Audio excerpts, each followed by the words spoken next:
Bem-vindos de volta ao The Deep Dive. Hoje a gente vai mergulhar no mundo do consumo e da manipulação. A gente vai explorar como as grandes corporações, influenciam as nossas decisões de compra. Para nos guiar nessa jornada, temos a companhia de dois especialistas. Um mestre da mente humana, que vai nos ajudar a entender os gatilhos psicológicos por trás do consumismo. Olá, todos, um prazer estar aqui. E também um especialista em marketing de resposta direta, que conhece como ninguém as estratégias das marcas para nos seduzir. Olá, pessoal, obrigada pelo convite. A base para o nosso mergulho de hoje é um documentário. Ele expõe os bastidores da indústria e os truques usados para nos fazer comprar mais. Então preparem-se para desvendar os segredos da persuasão. E quem sabe aprender a resistir a algumas dessas tentações, né? Para começar, eu queria te fazer uma pergunta. Você já parou para pensar como as marcas conseguem nos convencer a comprar coisas que nem sabíamos que precisávamos? Essa é a grande sacada do marketing, né? Muitas vezes a gente nem sabe que precisa de algo até que uma marca nos mostra. E a Amazon, por exemplo, é a mestre em usar a psicologia e o design para criar experiências de compra irresistíveis, que exploram exatamente essa vulnerabilidade. E a gente vê isso na obsessão do Jeff Bezos pela compra com clique. Ele queria tornar a compra tão fácil, tão rápida, que você nem teria tempo de pensar se realmente precisa daquilo. É como se ele quisesse remover todas as barreiras entre você e a compra, te colocando num estado quase hipnótico de consumo. Interessante essa ideia de um estado hipnótico de consumo. E que outros truques as empresas usam para nos levar a comprar mais. Ah, o arsenal é vasto. O frete grátis acima de determinado valor é um clássico. Você coloca mais produtos no carrinho para não pagar o frete e acaba gastando mais do que pretendia. E o que dizer daqueles testes AB? Em que as empresas experimentam diferentes cores, frases, layouts, para ver qual combinação que nos leva a clicar mais. É como se eles estivessem hackeando o nosso cérebro, buscando a fórmula mágica para nos fazer comprar. Por exemplo, já vi casos em que a mudança de um único botão de comprar de verde para vermelho aumentou as vendas em 20%. Impressionante como cada detalhe é pensado para nos influenciar. E essa busca incessante por vendas nos leva a um dos temas mais polêmicos do documentário, a obsolescência programada. Para nossos ouvintes que não estão familiarizados com o termo, obsolescência programada é basicamente a ideia de que os produtos são projetados para durar menos do que poderiam, forçando a gente a comprar novos mais cedo. Um dos exemplos mais emblemáticos é a história do cartel Phibos, um grupo de fabricantes de lâmpadas que nos anos 20 combinou reduzir a vida útil das lâmpadas para aumentar as vendas. Imagina só. Eles sabotaram seus próprios produtos para lucrar mais. E essa história do cartel Phibos não é só um exemplo de obsolescência programada, mas também de como a ganância corporativa pode sufocar a inovação. Em vez de investir em lâmpadas mais duráveis e eficientes, eles escolheram o caminho mais fácil e educativo, prejudicando os consumidores e o meio ambiente. Exatamente. E o pior é que essa mentalidade de usar e descartar se espalhou para outras indústrias, como a de eletrônicos, por exemplo. Quantos celulares você já trocou porque a bateria não durava mais ou porque o software ficou lento? Falando em eletrônicos, o documentário mostra como a Apple dificulta o conserto dos seus produtos, usando parafusos especiais e colas que tornam quase impossível abrir os aparelhos. Eles não querem que você conserte seu iPhone antigo, eles querem que você compre um novo. É verdade. Essa prática da Apple de dificultar o reparo é uma forma de obsolescência programada disfarçada. Eles te empurram para a compra de novo produto, em vez de te dar a opção de consertar que você já tem. E essa estratégia acaba influenciando outras empresas, criando um ciclo vicioso de consumo e descarte. E falando em descarte, a indústria da moda com fast fashion é um dos grandes vilões do consumismo desenfreado. Os números são alarmantes. 100 bilhões de peças de roupa produzidas por ano, 2,5 milhões de sapatos por hora. É uma montanha de roupas. E para onde vai toda essa roupa? Grande parte acaba em aterros sanitários, gerando um enorme problema ambiental. E as imagens do documentário, mostrando os lixões têxteis em países como Gana, são de partir o coração. O documentário também mostra a história de um ex-executivo da Adidas, que se arrependeu de ter contribuído para essa cultura de consumo desenfreado e agora busca promover uma moda mais sustentável. É inspirador ver alguém de dentro da indústria reconhecendo o problema e buscando soluções. Com certeza, a indústria da moda precisa repensar seus modelos de produção e consumo. A gente não pode continuar nesse ritmo frenético de comprar, usar e descartar roupas como se não houvesse amanhã. E essa busca por uma moda mais sustentável esbarra em outro problema: o greenwashing. Você pode explicar para o nosso ouvinte o que é greenwashing? O greenwashing é quando as empresas tentam se mostrar como amigas do meio ambiente, mas na prática, suas ações não correspondem ao discurso. É uma maquiagem verde para enganar o consumidor. E como a gente pode identificar o greenwashing? É preciso ter um olhar crítico e pesquisar a fundo as práticas das empresas. Muitas vezes, o que parece sustentável é apenas uma jogada de marketing. E o documentário mostra exemplos de empresas que fazem um greenwashing descarado. usando embalagens recicláveis para produtos que continuam poluindo o meio ambiente, por exemplo. Exatamente, é preciso ir além da superfície e investigar a fundo as práticas das empresas, antes de cair na lábia do marketing verde. Falando em denunciar práticas questionáveis, o documentário conta a história de Marin Costa, uma funcionária da Amazon que se tornou ativista ambiental e foi demitida por criticar a empresa. Ela se torna um símbolo da luta por um consumo mais consciente, mesmo dentro de uma gigante como a Amazon. A história da Marin Costa é inspiradora e nos mostra que a mudança é possível, mesmo que seja preciso enfrentar grandes corporações. E nós, como consumidores, temos um papel fundamental nessa transformação. E que papel é esse? Como a gente pode, no nosso dia a dia, evitar as armadilhas do consumismo desenfreado? Vamos explorar essa questão na próxima parte do nosso mergulho. Fiquem ligados. E estamos de volta para a segunda parte do nosso mergulho no lado obscuro do consumo. Na primeira parte, a gente explorou como as grandes corporações usam a psicologia, o design e até mesmo a obsolescência programada para nos levar a comprar mais do que precisamos. Vimos exemplos chocantes, como o cartel Phoebus e a dificuldade de consertar produtos da Apple. E a pergunta que fica é: o que podemos fazer para evitar cair nessas armadilhas? É a pergunta de $1 milhão, né?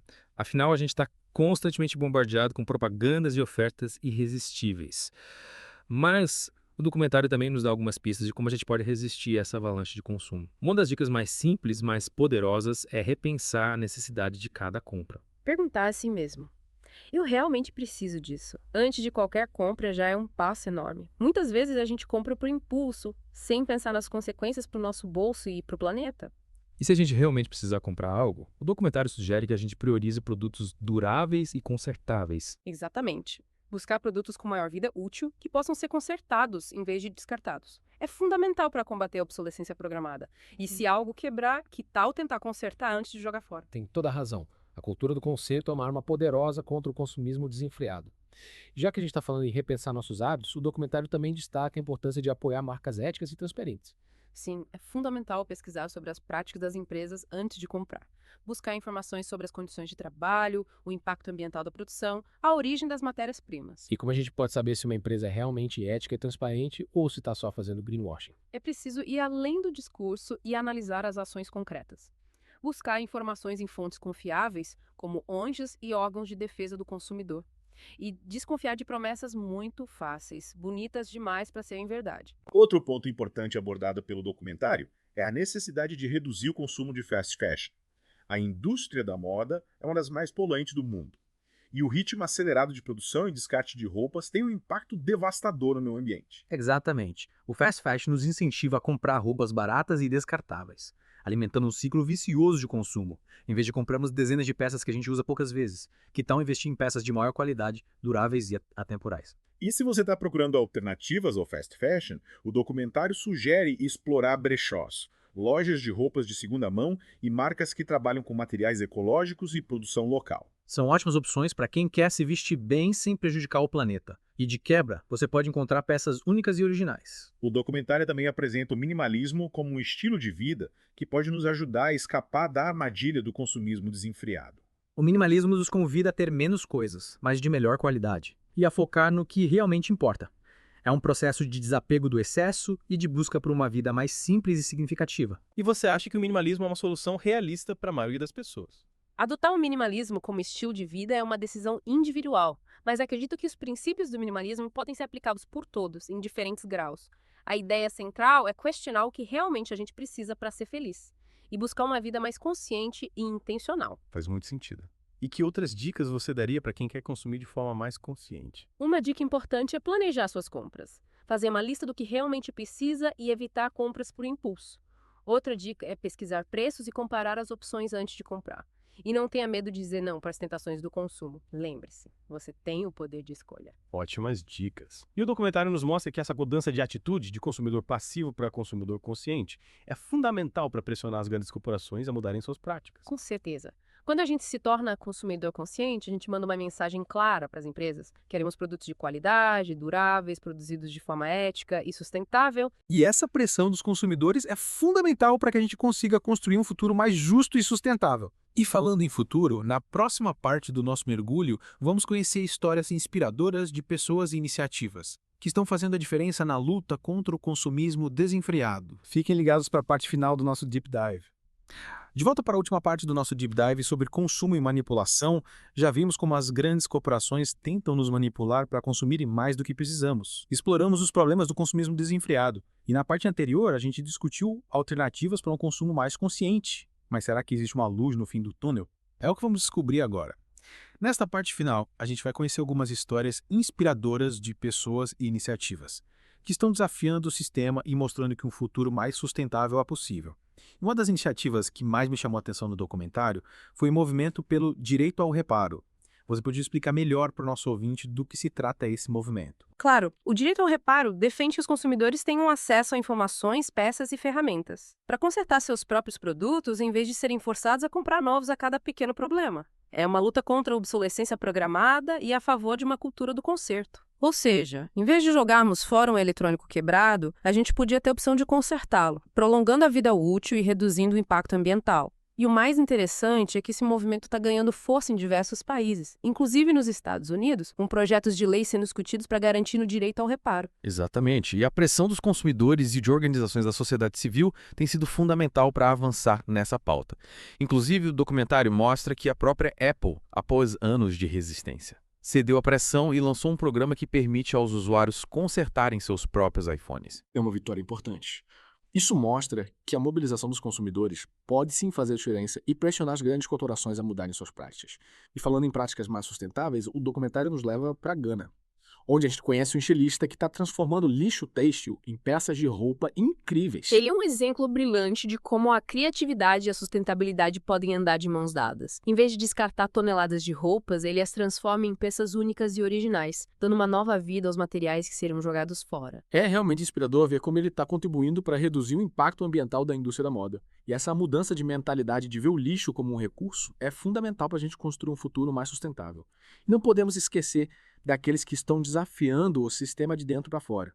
Como a Maren Costa, a ex-funcionária da Amazon, que se tornou ativista ambiental. A história da Maren nos mostra que a mudança real exige coragem e persistência. E que cada voz é importante nessa luta. Ela foi demitida por denunciar as práticas da Amazon. Mas a coragem dela inspirou outras pessoas a se posicionarem e a lutar por um consumo mais consciente. Esses exemplos nos mostram que, apesar de todos os desafios, a mudança é possível. Ao longo do nosso mergulho, a gente viu como as grandes corporações tentam nos manipular para consumir mais do que a gente precisa.